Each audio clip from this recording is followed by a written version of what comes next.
Difficult situations in the classroom are opportunities to succeed, and as teachers you'll also know that they're opportunities to fail. This video webinar was made to help deal with difficult and diverse students that can be considered unwilling, unmotivated, or uncooperative with material and curriculum. And remember, the main goal is to show that you care. So listen up and open up for these helpful communication tactics. The first thing to establish is a mutual respect. You can do so by using a short and sweet statement like, "Listen, I know that you're struggling and I want to do everything I can to help you." Or, "I want to help." Or, "I want to understand." When you establish that mutual respect and concern for the student, they will be more likely to share their story, especially if you allocate the extra time to have that personal conversation. Once a student embarks on sharing their personal account, the most important thing is to listen. Make it clear that you're listening by using the skills explained in Solar. That is, sitting squarely, opening up your posture, leaning forward, making eye contact, and relaxing. The better you listen, the more comfortable and willing the student will be. Often when dealing with difficult students in difficult situations, we hit blocks to the solution, and this is completely normal. This happens all the time. And when we hit blocks to the solution, we have to notice when they're there. So the two things to take notice of are silence and violence.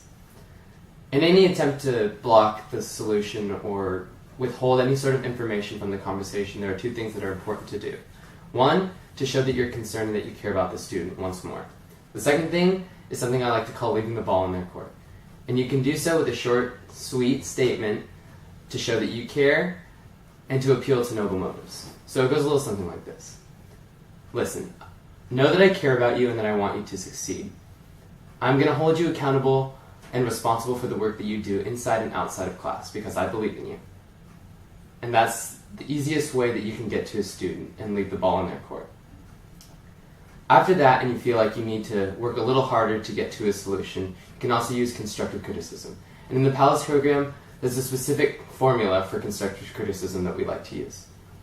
The formula is, state two observations about positive things you've seen in the classroom.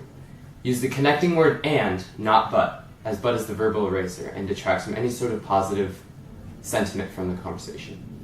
After you use the word "and", it's important to state what you want from the student. And you can use them in an example like this. "I've noticed that you're doing really great in class and that you always bring a positive energy, and I think it would add to your caliber as an academic student if you would complete your homework each night." That statement is much better than one like this. This is an ineffective example.